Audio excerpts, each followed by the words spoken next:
అమ్మా శరణ్య, ఇక ఆలస్యం దేనికి? సౌమ్యకి పనులన్నీ నేర్పించడం మొదలుపెట్టు. అలాగే బామ్మగారు. సౌమ్య పద, డ్యూటీ ఎక్కుదు గాని.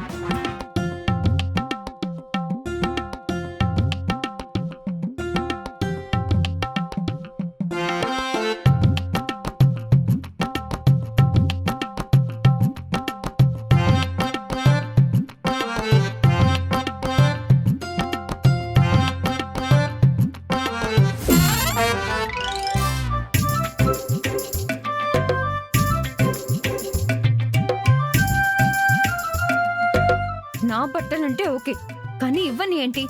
ఇంట్లో వాళ్ళ బట్టలు సౌమ్య, ఇవన్నీ ఉతికితేనే కదా ఏ క్లాత్ ని ఎలా ఉతకాలో నీకు బాగా ప్రాక్టీస్ అవుతుంది.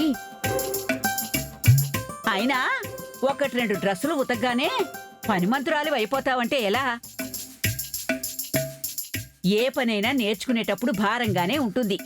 తర్వాత ఆ భారం మన బాధ్యత అయినప్పుడు ఎంత కష్టమైన పనైనా సరే మనకి తేలికైపోతుంది.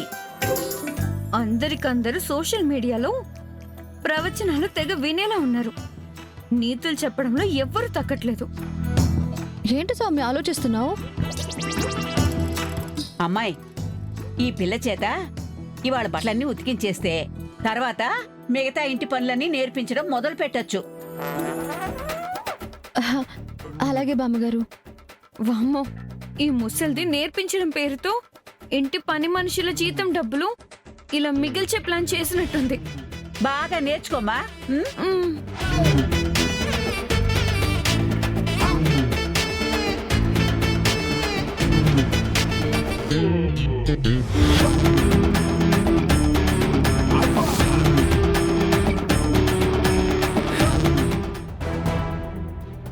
ఏంటి వెతుకుతున్నావు? మా ఆయన బట్టల కోసమా? పిచ్చి మొహమా, వాటిని తాకే అవకాశం నేను నీకెందుకు ఇస్తాను? నా మొగుణ్ణే కాదు, ఆయన క్లాత్ని కూడా నువ్వు తాకలేవు. కానివ్వు కానివ్వు, నేనేం చేస్తాను అన్నావు కదా, ఇక్కడ మొదలు పెట్టా. ఈ 2 రోజుల్లోనే ఈ ఉతుకుడు ఎక్కడి వరకు వెళుతుందో చూద్దు గాని. మరొకరి కాపురంలో నిప్పులు పోసే నీలాంటి దానికి రేపు నరకంలో పడే శిక్ష ఎలా ఉంటుందో ఈ శాంపిల్ రూపంలో తెలిసొస్తుంది. ఉతుకు, బాగా ఉతుకు. బట్టల మురికితో పాటు నీ బుద్ధికి పట్టిన మురికి కూడా వదిలిపోవాలి.